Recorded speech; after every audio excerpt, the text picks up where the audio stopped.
Alors, sans plus tarder, je veux vous entretenir des services du risque, l'évolution des dernières années et les perspectives d'avenir, évidemment, à une altitude assez élevée. D'abord,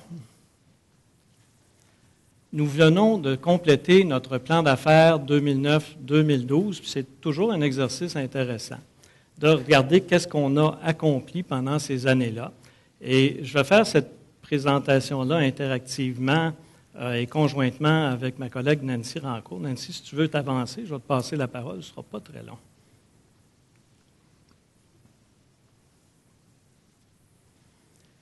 Alors, pendant les 3 dernières années, nous avons introduit des services de circuit. Nous avons introduit 3 nouveaux services. D'abord, les services de circuit optique dédiés. À quoi est-ce que ça peut servir? Bien, ça sert au projet de recherche. Par exemple, Calcul Québec, qui a besoin de liens à 10 gigabits seconde, quels que soient les mécanismes de gestion de trafic ou de gestion de sécurité. Puis quand on va être rendu à 100 gigabits seconde, bien, il va falloir que les applications les plus exigeantes pour la recherche, par exemple, puissent bénéficier sans entrave de ces débits-là. Ça sert aussi à des infrastructures particulières. Nos membres peuvent s'installer sur 2 sites des infrastructures de SAN pour la relève, par exemple. Le service contenu, qui est définitivement la vedette de la dernière année, permet un accès aux contenus les plus pertinents pour l'éducation. Puis je fais référence à, évidemment, des fournisseurs de contenu comme Google, comme Amazon, Microsoft, et ainsi de suite. On en a fait un service distinct de l'Internet commercial, ce qui nous permet de vous l'offrir à un tarif très, très avantageux. Et finalement, le service P95 Risque est essentiellement une modalité de service pour accéder à l'Internet commercial qui vous permet de gérer votre demande avec plus de flexibilité que c'est le cas. Notre service, traditionnellement, était limité en fonction de vos budgets. Vous ne voulez pas avoir de dépassement budgétaire, mais là, la contrainte est déplacée et ça permet de répondre à toutes les pointes de demande, à quelque heure que ce soit. Mais par contre, on laisse varier la variable budgétaire.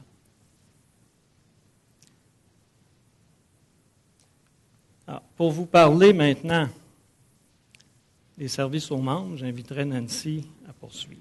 Donc, du côté de services aux membres, l'année dernière, à la fin de l'été, le risque a procédé à une réorganisation en jumelant l'équipe de services aux membres et l'équipe d'exploitation sous la même direction. Ça nous a permis de revoir, évidemment, plusieurs de nos processus, mais au-delà de ça, on a aussi profité du plan d'affaires précédent pour revoir plusieurs processus et on a amélioré de beaucoup le temps-réponse pour nos demandes des membres et pour la livraison des différents projets. Ensuite de ça, le nombre de billets d'incidents. Ici, on parle des billets qui sont ouverts en dehors des heures ouvrables lorsqu'il y a des pannes de service sur le réseau. Donc, nos membres appellent au centre de surveillance. Le nombre d'incidents a diminué de 30% par année et dans la dernière année, 2011-2012, le niveau de billets qui ont été ouverts se situait à 20. Alors, c'est un résultat qui est très, très excellent au niveau et ça nous montre la stabilité de notre réseau. Le risque du côté de ses membres est passé de 129 membres au début de l'exercice à 142 membres au 31 mai 2012. Donc, on a eu l'ajout de plusieurs commissions scolaires, de centres de recherche et aussi d'organismes culturels comme la Place des Arts et l'Orchestre symphonique de Montréal. En février dernier, lors de l'exercice pour le prochain plan d'affaires, on a fait faire un sondage indépendant par la firme Raymond Chabot Grant Thornton qui nous ont assistés dans l'exercice du plan d'affaires. Et ce sondage-là nous a révélé un résultat très intéressant pour le risque, c'est-à-dire que nos membres sont satisfaits ou très satisfaits des services du risque à 96%. C'est très intéressant de vous le mentionner et de publiciser ce chiffre, mais évidemment, ça nous met aussi une pression parce que quand on a des résultats comme ça, on veut essayer de les maintenir. Alors, c'est le défi qu'on va essayer de relever pour les prochaines années. Maintenant, du côté du réseau, le risque exploite évidemment le réseau, c'est notre raison d'être. Alors, plusieurs projets ont eu lieu pendant les 3 dernières années. On a eu la chance de bénéficier d'une subvention de Canary qui nous a permis de devancer certains projets qu'on avait prévu faire dans un horizon de plus de 3 ans. On a pu ramener l'ensemble de ces projets-là dans les 3 dernières années. Donc, au niveau du développement et de l'augmentation de la capacité, Le RISC a déployé sa technologie multilongueur d'onde vers l'ouest. Donc, notre réseau a été étendu de Montréal à Gatineau et dans un deuxième temps, on a étendu le réseau de Gatineau à Ottawa. On a donc maintenant un point de présence du côté d'Ottawa qu'on partage avec Canary et avec notre réseau sœur Orion. Du côté de l'Est, on a déployé la même technologie sur la rive nord de Montréal, ce qui fait que maintenant, au cœur du Québec, donc entre Montréal et Québec, que ce soit sur la rive nord du fleuve ou la rive sud, on possède un anneau avec la même technologie, donc multilongueur d'onde à 10G. La capacité de plusieurs autres équipements et liens de transport a été augmentée un peu partout au Québec sur l'ensemble de nos routes de transport pour offrir des services adéquats à l'ensemble de nos membres. On a aussi procédé à un projet majeur de modernisation de notre bloc Internet pour assurer la robustesse de ce service-là. Nos équipements d'accès ont été rehaussés et remplacés chez les membres pour qui c'était requis. Les universités possèdent maintenant des équipements avec des capacités de 10 gigs et les cégeps ont des équipements en conséquence des besoins pour répondre pour les services pour répondre à leurs besoins. On a aussi rehaussé notre connexion avec Canary. Ensuite de ça, on s'est raccordé au Torix à l'automne 2010, ce qui nous a permis d'offrir un service contenu avec beaucoup de valeur à nos membres. Et finalement, j'en ai déjà parlé, on a remplacé les routeurs et les commutateurs des membres institutionnels. La robustesse du réseau, je vous ai parlé de la redondance sur l'anneau Montréal-Québec.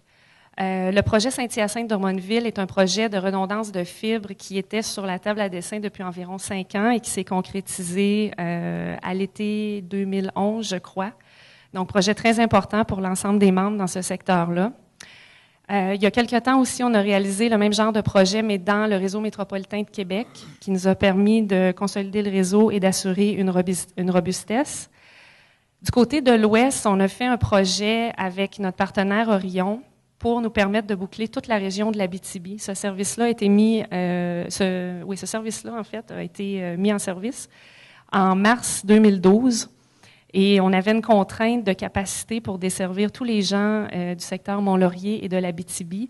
Et maintenant, par ce circuit-là qui passe par l'Ontario, ça nous permet de leur offrir des services à plus grande capacité pour, entre autres, des projets de recherche. Le RISC a aussi procédé à l'implantation d'un point de présence à Laval via le nouveau campus de l'Université de Montréal à la Cité du Savoir. Et cette implantation-là s'inscrit dans un futur projet qui nous permettra éventuellement de pouvoir livrer des services tout en évitant complètement l'île de Montréal, ce qui nous assure encore une fois une robustesse du réseau. Et finalement, dans le quotidien, plusieurs projets de maintenance, comme par exemple les batteries et les UPS. Ça fait beaucoup de sites à s'occuper dans une année, alors au fur et à mesure, on doit faire le tour pour couvrir l'ensemble. Il ne faut pas oublier la gestion du réseau. Oui, beaucoup d'équipements, beaucoup d'infrastructures. On a besoin de systèmes pour les gérer. Un des projets dont je vais vous parler un peu plus tard est notre projet d'information géoréférencée de notre réseau de fibre optique.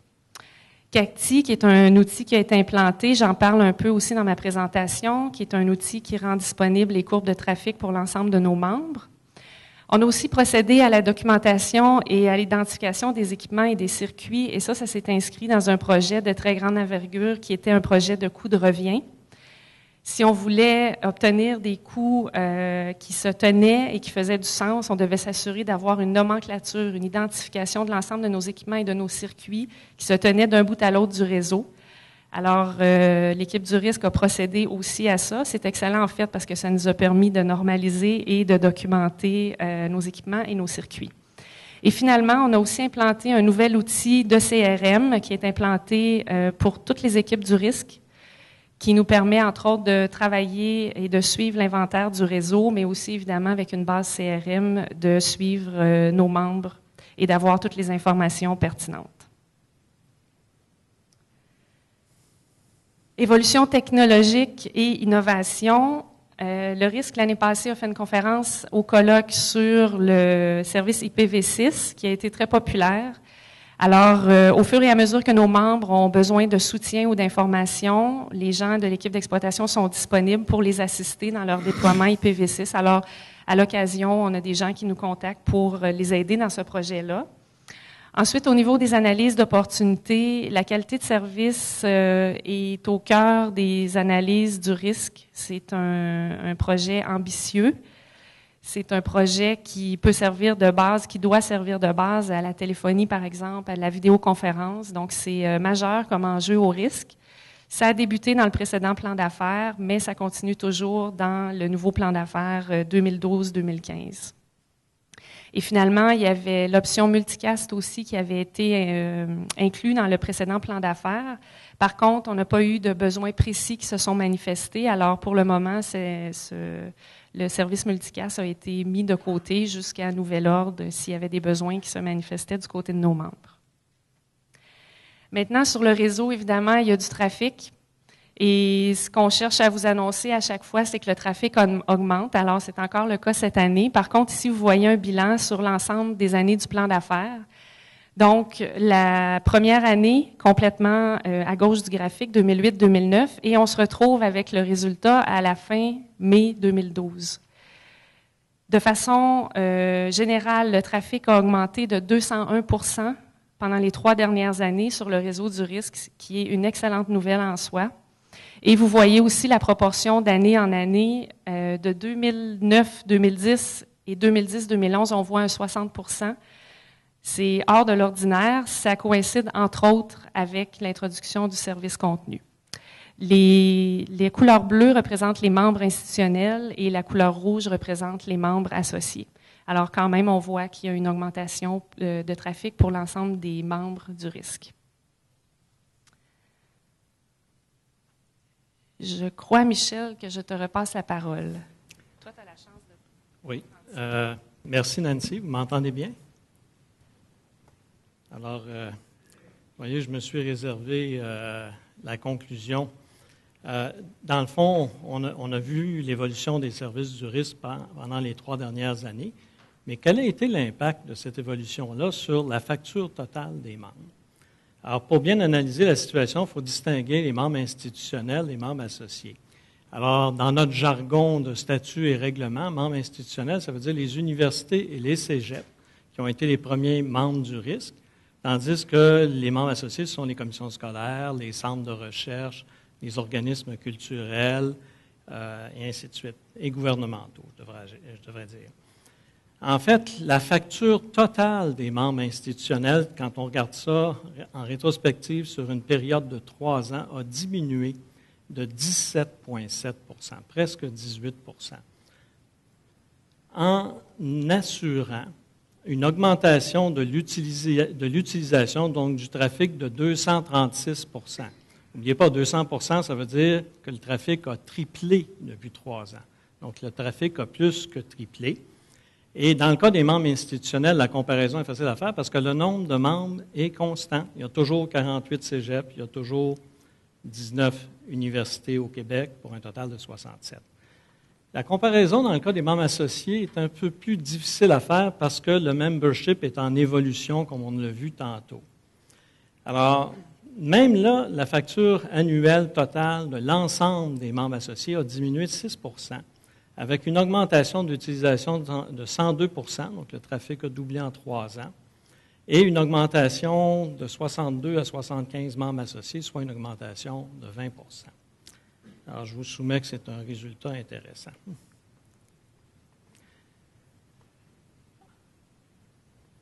Donc, qu'est-ce qu'on peut dire après 3 ans? On a vécu la phase de construction du réseau, fin des années 90, début des années 2000. On essayait de rejoindre tous les établissements, des universités et des cégeps à ce moment-là. Présentement, je pense qu'on peut dire que la phase de consolidation du réseau est à toute fin utile terminée, même s'il va toujours y avoir des éléments qu'on va pouvoir améliorer.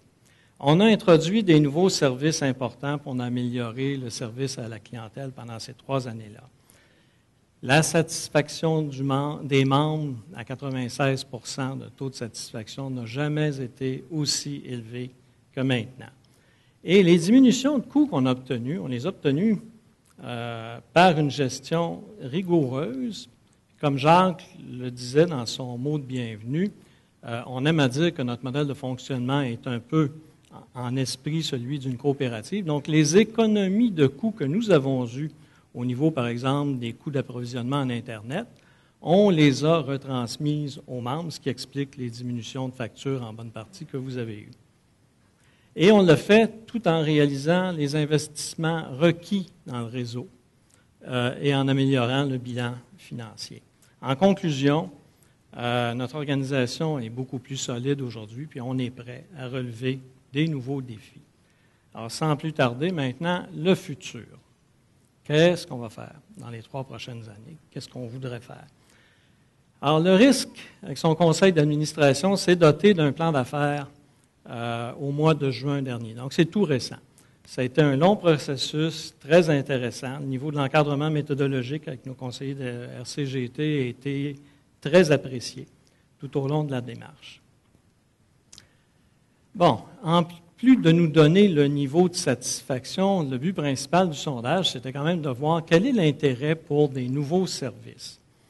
Alors, je les ai regroupés en 3 groupes en partant du groupe de services qui avait l'intérêt le plus large possible vers celui qui avait le moins d'intérêt. La vidéoconférence, les services d'informatique en nuage, le fameux cloud, puis l'archivage des données qui vient avec ça, c'est priorité numéro 1, vous nous avez dit dans le sondage. Et ça, à travers toutes les catégories d'établissements, que ce soit les commissions scolaires, les cégeps, les universités, le ministère de l'Éducation, c'est unanime. Deuxième niveau de priorité, gestion du trafic, gestion de la sécurité, ce qui, comme par hasard, est le métier du risque au quotidien.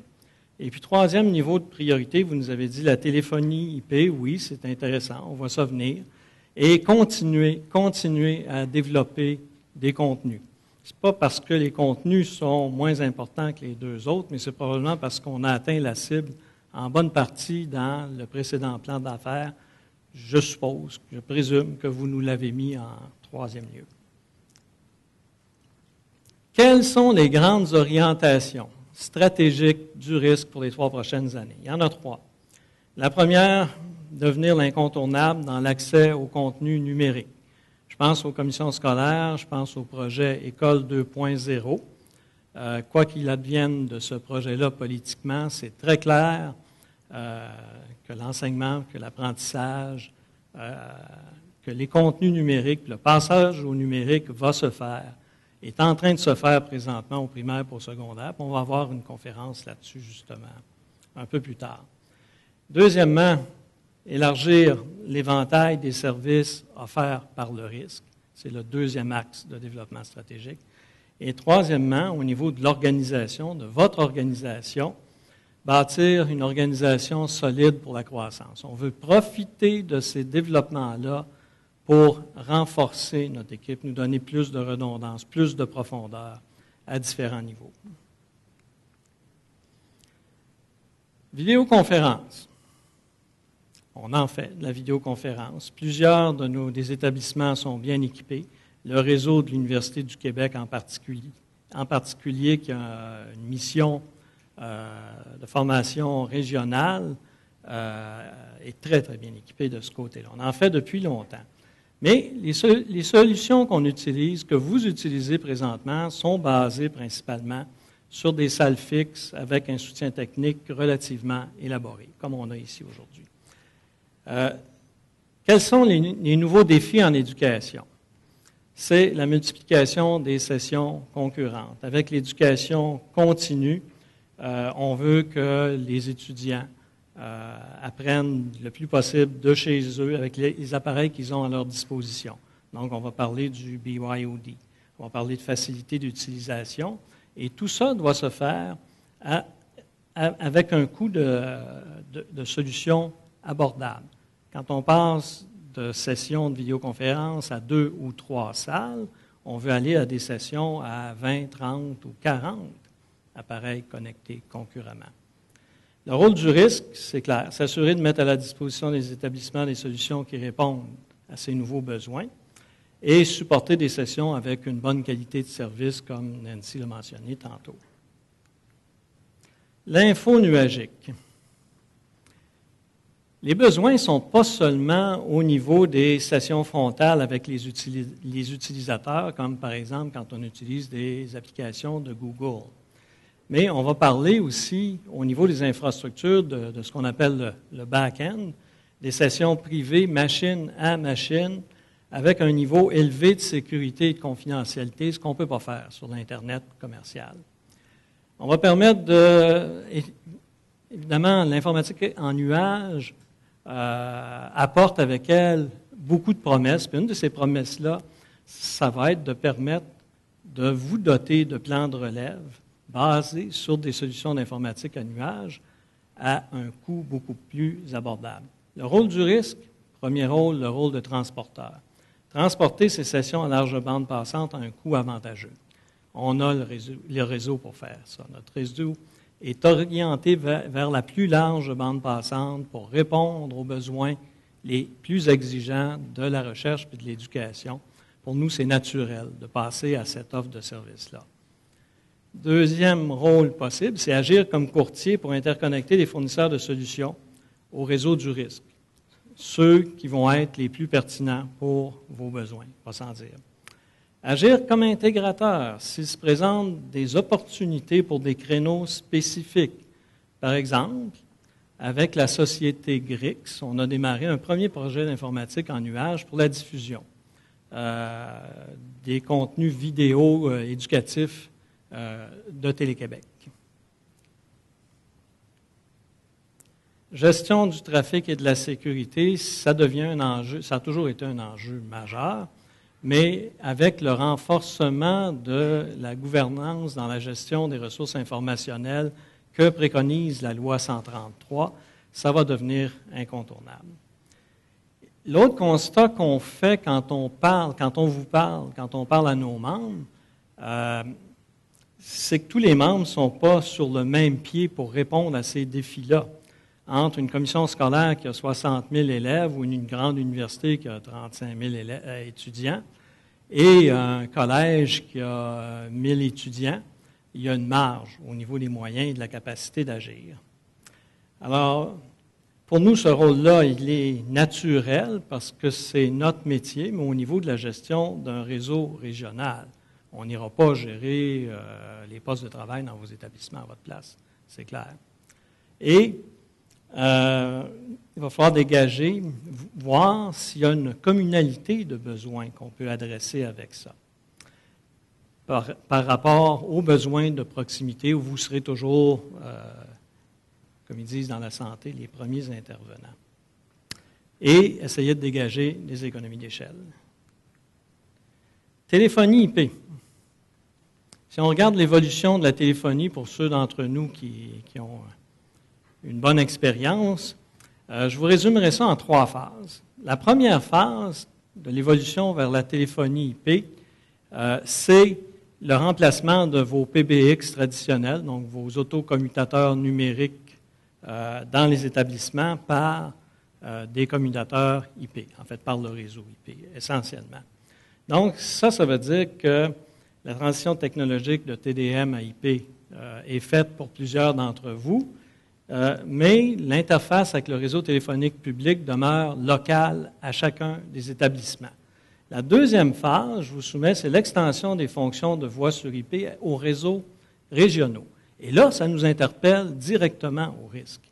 Parce que là, ça veut dire qu'il va falloir qu'on supporte ça, mais ça ouvre la possibilité d'économie d'échelle au niveau des interfaces avec le réseau téléphonique qui, au lieu d'être local à chaque établissement, peuvent devenir régionales et partagées entre plusieurs établissements, plus particulièrement pour les plus petits établissements. Finalement, la troisième phase qu'on voit de plus en plus comme tendance, c'est la virtualisation des autocommutateurs. Le commutateur n'est plus dans l'organisation. Le service, il est offert sous forme de service dans le nuage par un fournisseur. Et ça permet, à ce moment-là, l'externalisation du service de téléphonie dans le nuage. Et évidemment, c'est beaucoup plus complexe que ça quand on essaie de faire une synthèse, une simplification. Puis ça va être du cas par cas. Chaque établissement va devoir faire sa propre analyse de la situation. Service contenu, l'accès aux fournisseurs de contenu public, c'est très clair que c'est le besoin. On va continuer avec notre partenaire Canary, entre autres, à aller dans cette direction-là. Le rôle du risque, on est en train présentement, avec nos partenaires de l'industrie de l'Internet au Québec, de développer, de faire passer notre point d'échange Internet public, le KIX, à un point d'échange de nouvelle génération. On va multiplier la localité ou l'importance du trafic qui va être échangé au Québec sans sortir du Québec. On va renforcer ces infrastructures-là avec nos partenaires de l'industrie. Et il y a présentement une initiative de la CEI, connue aussi sous son sigle anglais CIRA, pour développer l'ensemble des points d'échange Internet publics et neutres dans les grandes villes canadiennes.